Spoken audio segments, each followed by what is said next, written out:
पत्रकार यूट्यूबर प्रज्ञा मिश्रा की बहन दिव्या मिश्रा हत्याकांड में क्या पति मानस के अलावा कोई और भी शामिल था? ऐसा मैं इसलिए कह रहा हूं क्योंकि प्रज्ञा मिश्रा ने फेसबुक पोस्ट पर कई गंभीर आरोप लगाए हैं और जब आप उन्हें जानेंगे तो आप भी सोच में पड़ जाएंगे। सबसे पहले आप उस पोस्ट पर नजर डालिए। आपने पोस्ट जरूर पढ़ा होगा, लेकिन इसमें एक लाइन बहुत ही गौर करने वाली है जहां पर प्रज्ञा ने लिखा हुआ है कि वो ऑटो से हत्या करने आया था, यानी दिव्या का पति मानस ऑटो से हत्या करने आया था और फिर ऑटो से ही भाग गया। तो कोई दूसरा इन्वॉल्व जरूर है इस हत्याकांड में। ऑटो वाला कौन था? कोई तो होगा जिससे सबके मर जाने के बाद फायदा हो रहा होगा। पुलिस को खोजना चाहिए। अब यहाँ पर ऑटो वाले को लेकर सवाल इसलिए उठता है क्योंकि सबसे बड़ा सवाल यह था कि जिस ऑटो से पति मानस बैंक तक पहुंचा था और दिव्या की हत्या करने के बाद जिस ऑटो से फरार हुआ था वो ऑटो बिना नंबर प्लेट का था। अब लखनऊ जैसे शहर में जो है, इस पॉश इलाके में बिना नंबर प्लेट का जो ऑटो कहां से आ गया? अमूमन जो बिना नंबर प्लेट का ऑटो होता है वो किसी कांड में शामिल होता है, चोरी का होता है, यही देखने को मिलता है। अब सवाल यह भी उठता है कि पति मानस के पास 3 रिवॉल्वर थी, 2 9mm की पिस्टल थी और एक तमंचा था। उसके पास बैग भी नहीं था, तो जरूर जो उसकी रिवॉल्वर थी उसने हाथ में नहीं रखी थी। तो क्या ऑटो वालों को यह दिख नहीं थी कि एक आदमी, साधारण आदमी के पास 3 रिवॉल्वर कहां से आ गई थी?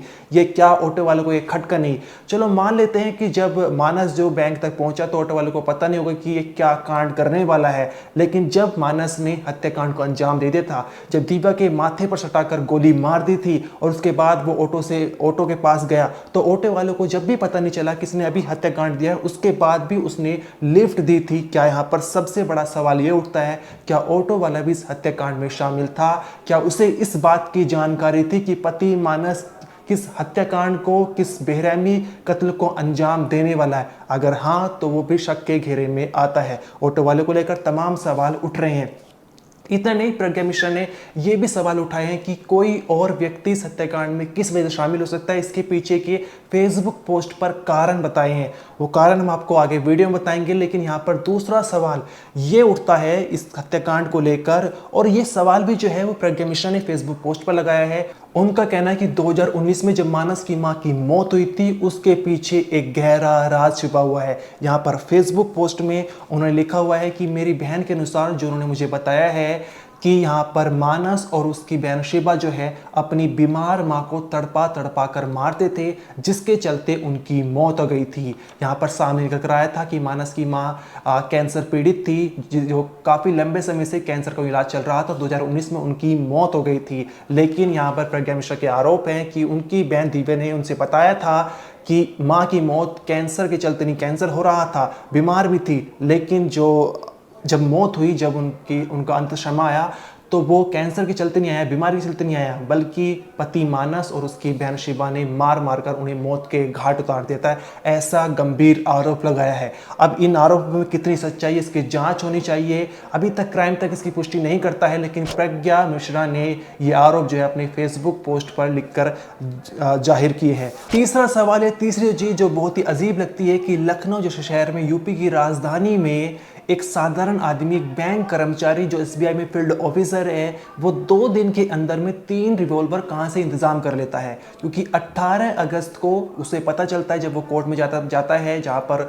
उसकी वाइफ दिव्या ने फैमिली कोर्ट में तलाक की अर्जी डाली हुई थी, तो उसकी सुनवाई थी उस दिन, और वहां पर जो है कोर्ट उसे बताती है कि तुम्हें अपनी वाइफ को 1.5 करोड़ रुपए की एलिमनी देनी पड़ेगी, जिसके चलते, इसके बाद ही पूरी प्लानिंग बनाता है, जिसके चलते वो 2 दिन के अंदर 3 रिवॉल्वर का इंतजाम कर लेता है। अब ये सवाल जो है एक बहुत बड़ा उठता है यूपी के लॉ एंड ऑर्डर पर, कानून व्यवस्था पर, कि एक साधारण इंसान जो बैंक कर्मचारी है वो 2 दिन के अंदर 3 रिवॉल्वर कहां से इंतजाम कर लेता है। सवाल ये उठता है, यानी कि अगर एक बैंक कर्मचारी ने ये कर लिया तो कोई भी साधारण इंसान जिसे किसी वारदात को अंजाम देना होगा तो वो अवैध रूप से रिवॉल्वर का इंतजाम कर लेगा और पुलिस यहां पर देखती रह जाएगी। क्या पुलिस को इस बारे में जानकारी नहीं थी? जरूर होगी, लेकिन समय से पहले जो है उनकी जेब में पैसा पहुंच जाता होगा, उनका पेट भर जाता होगा, तो वे कार्रवाई आगे नहीं करते होंगे। पुलिस को पूरी जानकारी होगी कहां से जो है वो अवैध तमंचे, अवैध रिवॉल्वर मिलते हैं, पिस्टल मिलती है, और वहीं से शायद जो है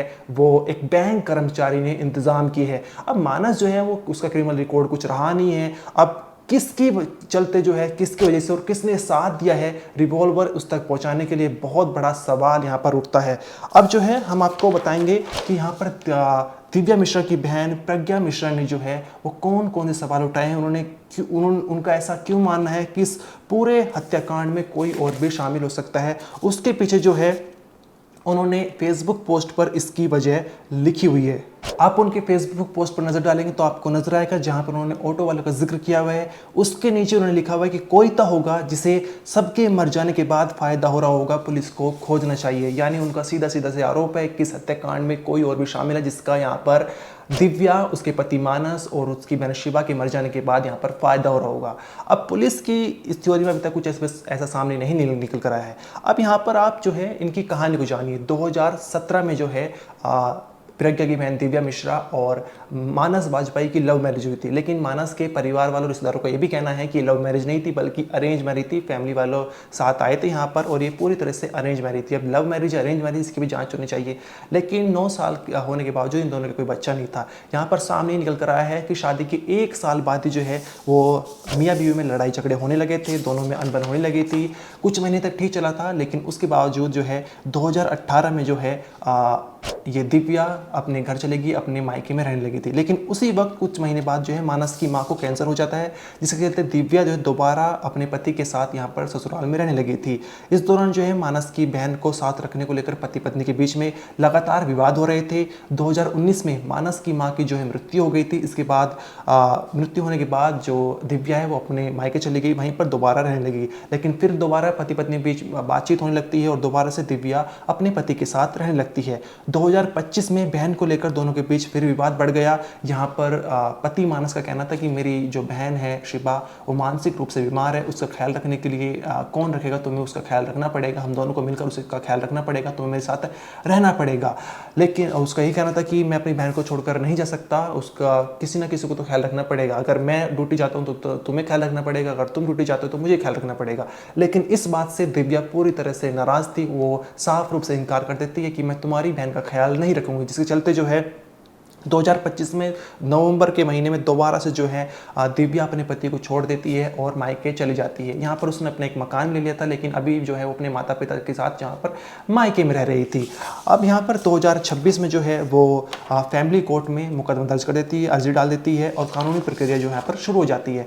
अब इसके बाद 18 अगस्त को पहली सुनवाई थी, जहाँ पर जज बताते हैं कि मानस को कि तुम्हें अपनी वाइफ को 1.5 करोड़ रुपए की एलिमनी देनी पड़ेगी। लेकिन मानस सोचता है कि इतनी बड़ी रकम मैं कहाँ से दूंगा। वो कहता है कि मैं एक बैंक कर्मचारी हूँ, मेरी इतनी तनख्वाह नहीं है, 1.5 करोड़ रुपए बहुत मोटी रकम होती है, मैं कहाँ से जो दूंगा।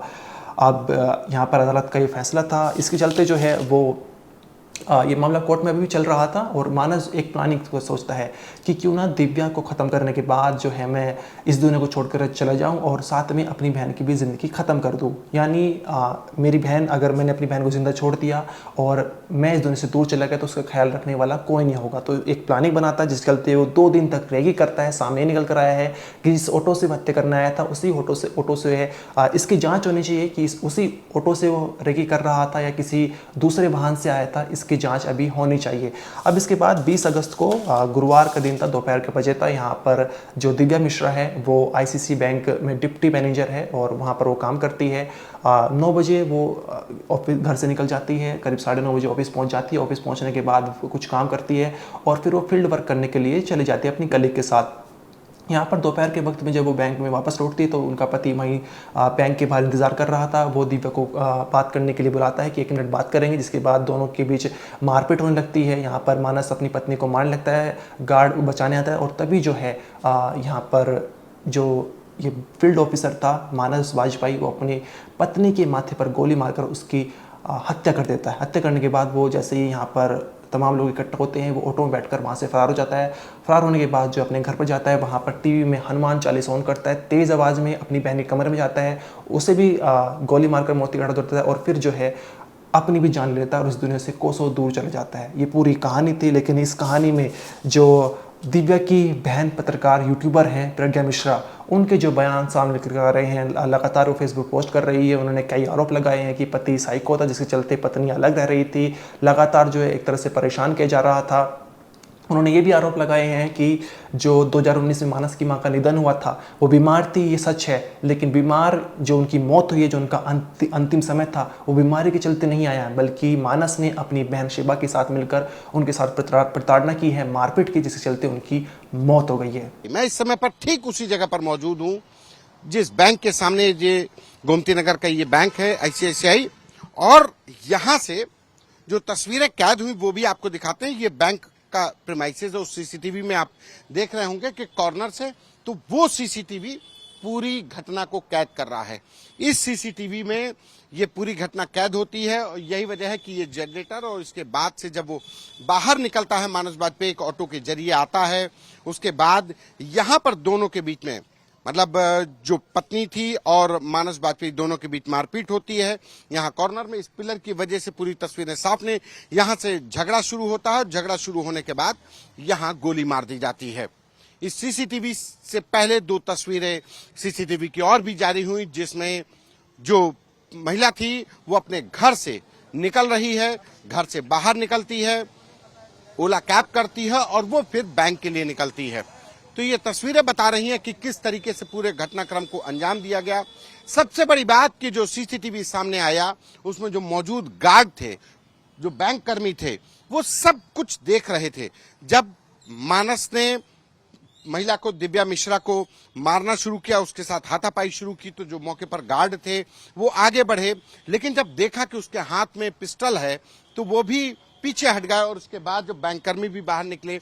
लेकिन उस समय पर सभी लोग सिर्फ देखते रहे, चश्मदीद के तौर पर देखते रहे।